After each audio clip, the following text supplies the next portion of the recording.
We're going to cross back to Australia. Former Aussie fast bowler and one of the co-hosts. What a lineup this is, by the way. The Fast Bowler Cartel podcast. Damien Fleming, Glenn McGrath and Jason Gillespie. That sounds like a show. All good lads as well, eh? You should get on that. All good lads as well. I've actually seen a lot of their stuff they put out on social media. So, they've got some knowledge there and some wickets. Well, they have. Who better to speak to? Test hat-tricks, a double 100. Yeah, and they know how to pile on the misery for England as well. The producer just asked if you took a hat trick. I think it's been funny. I've fit in on that podcast. Yeah. Let's speak to Damien Fleming. Thanks so much for joining us, Damien. Greetings from this side of the world. First things first. What can we expect from this pink ball test match? We don't play a lot of it over here. Yeah, John. Hey, Goughy, how are you, mate? Yeah, it's certainly in that hat tricks club. So well done, Goughy. And we'll have to get you on that podcast. Definitely. Because when you talk a bit of Bazball too, before we get on the pink ball, Dazzling Dazza was doing that in 94, 95 with the ball and the bat.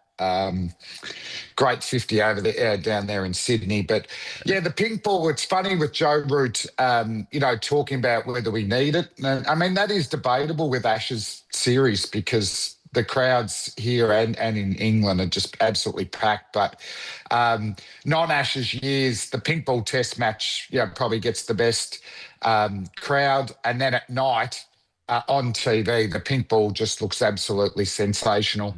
Yeah.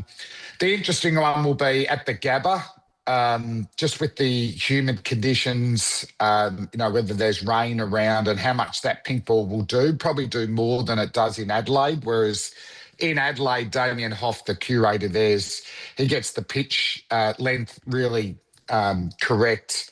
It can be ugly sessions, late in the day, but overall the pink ball test matches have been excellent in Adelaide. And at the Gabba, we just haven't had enough to be able to work out whether it works up there. Why did they change it, Flem, from Adelaide? I'm with you. I just think Adelaide is a great spectacle. It always looked great. I understand why they have a pink ball test, because I think when you do look at it visually, it is an awesome spectacle. But to change it to Brisbane, I think that surprised everyone, because the Brisbane test, the first test, is normally it's huge, isn't it? It's always been huge in the history of the game. And it's been a fortress for Australia. Yeah. They've only lost once since 1988-89, so the scheduling's different. It is tough for Brisbane, Perth and Adelaide. Like Melbourne get Boxing Day, Sydney is the New Year's test. So the other three are all trying and make a week which they can actually own and sell, that everyone each year knows it is. So, the Perth Stadium, 60,000 people day one. Generally the crowd's around 35. So that worked, but we only had a 2-day test. The Adelaide crowd are generally pretty resilient because that's more of a festival test match as well. Like outside the back, they've got these marquees where they can have 10,000 people out there, and there's great eateries and you can have a few beers and wines. So the Gabba's sort of starting to get lost a little bit. When it was the first test of the year, there was really good crowds. Australia played well there, and then you move on. So the Gabba's sort of been pushed around a bit. It's certainly the oldest stadium we have now that hasn't been done up for a few years. So they'll move because they got the Olympics, I think, in 2032. So they're going to build a new stadium there as well. But, you played there, Goughy. It can be a bit of a fortress for Australia. But it's just this day night, the pink ball test match, when if hopefully we don't get rain, but if it comes in, it's generally in the afternoon as we're starting to play the test match. So fingers crossed that it's dry conditions and there's a good battle between bat and ball. Do you expect, there's been a lot of criticism about England over the last week, as you'd expect. The pressure's going to be on, obviously. It's a test they dare lose. It's going to be a real test of their resolve. Do you expect the England batters to stick or twist? The thing is with Bazball, and I got it into my head last tour over there in England, 2023, is the way that we think as ex-cricketers, and what we do in this scenario, Bazball, McCullum and Stokesy will do the opposite. So you've got to get in your head that, oh, no, we need to consolidate here. We need to grind. Whereas they go, no, we've got the foot on the throats. Let's just go harder. So and when McCullum after the first test goes, we're going to double down. What is that? Are we going to have a one-day test? So that it's terminology that blows our minds, Goughy, isn't it? But I get into my head going, no, what's the opposite of what I'm thinking?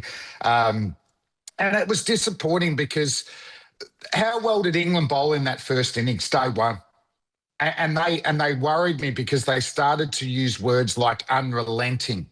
And the Steve Waugh-led teams for Australia dominated, used ruthlessness. So we're not going to let them back in. We're going to grind them. So when I heard the bowling attack, which is all right-handers but very varied, using the words unrelenting, I thought, wow, we're in a bit of trouble here. But the batting is the opposite of unrelenting.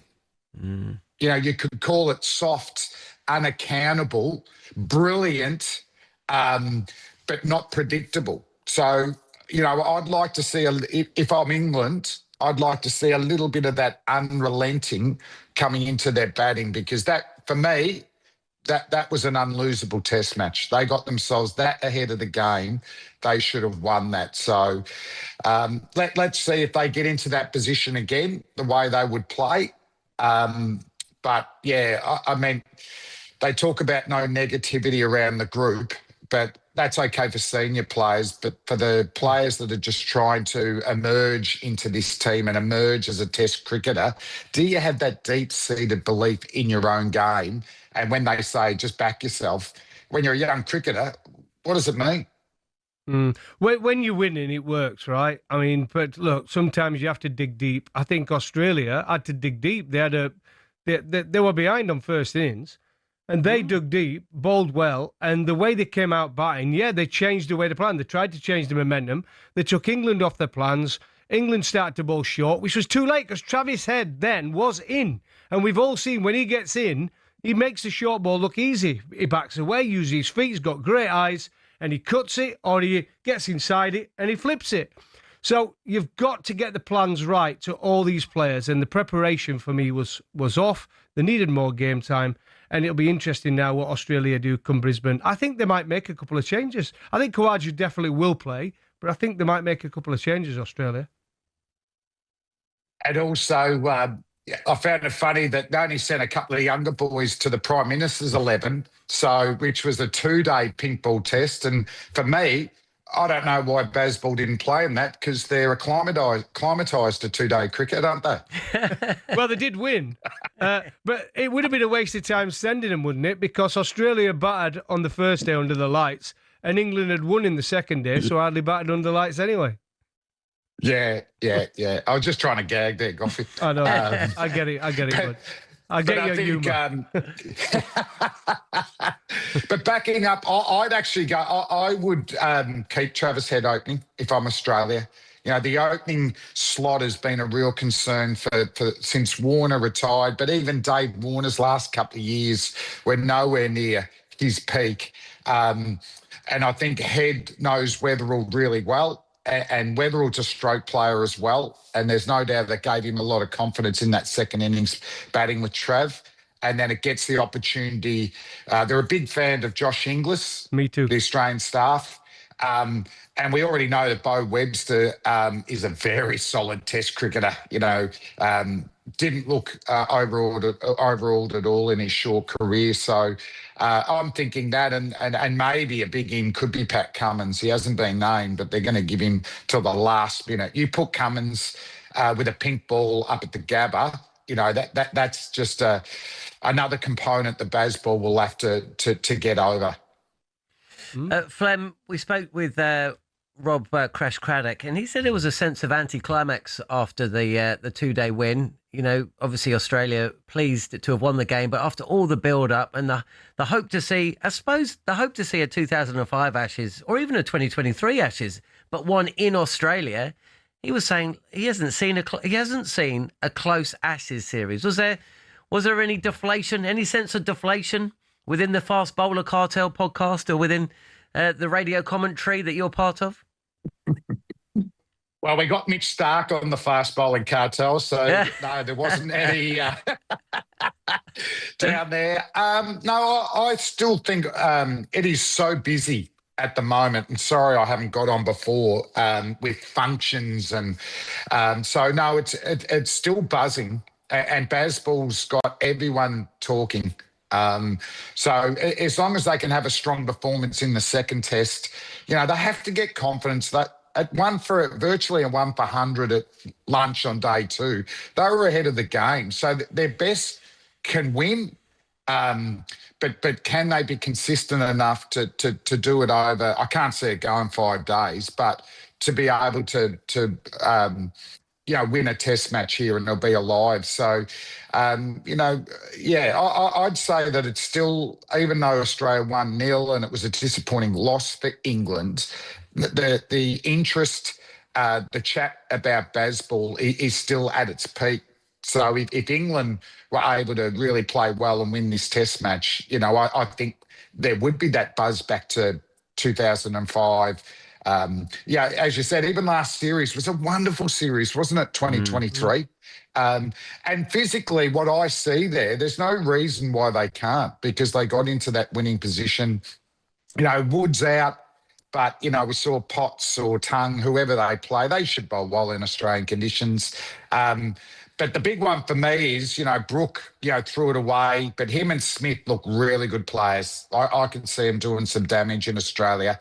But it's the experience of Stokes and Root, who got knocked over, playing quite traditional. I can't see them winning without those two firing.